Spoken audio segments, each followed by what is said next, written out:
Halo, saya Klarisya Karenia Putri dengan NIM C24012210005. Pada video micro teaching kali ini membahas terkait pertumbuhan dalam mata kuliah biologi perikanan. Biologi perikanan terbagi menjadi dua cabang.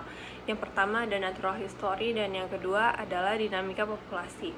Natural history sendiri membahas bagaimana sejarah, daur hidup, makanan, serta perkembangan populasi dari ikan itu sendiri.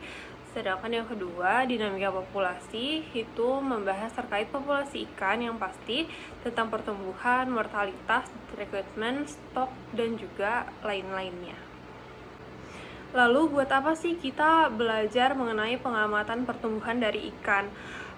Hal ini bertujuan untuk mengetahui perkembangan yang dialami ikan melalui analisa parameter panjang, berat, morfologi ikan itu sendiri.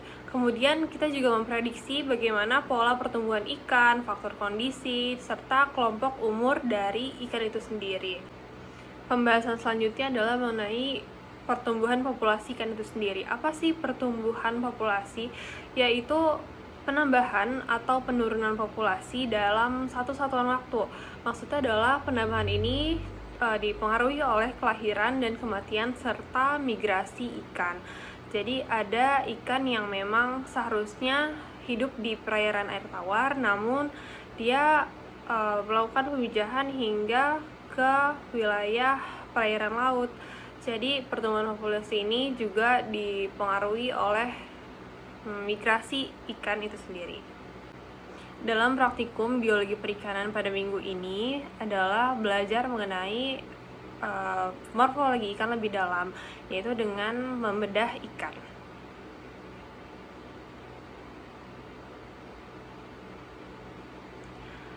Hasil yang didapatkan dari praktikum tersebut adalah 6 sampel dari ikan selar, yang mana isinya adalah gonad, usus, serta lambung dari ikan selar itu sendiri.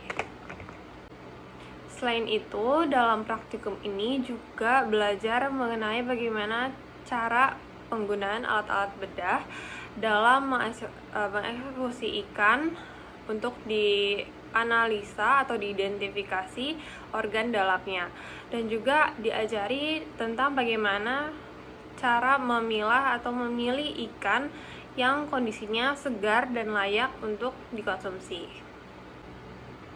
Beberapa dari contoh ikan yang masih segar atau layak dikonsumsi adalah matanya menonjol, insangnya berwarna merah segar, sisiknya lengkap, dagingnya kenyal dan tidak lembek, kemudian aromanya masih segar, khas ikan, serta ekornya yang padat.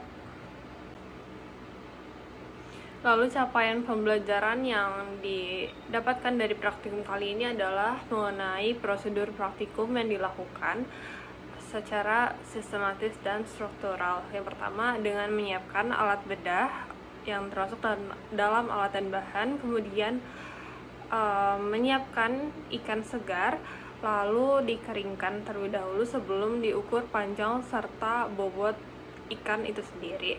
Lalu mendokumentasi ikan dengan baik dan benar, lalu melakukan pembedahan hingga didokumentasikan kembali.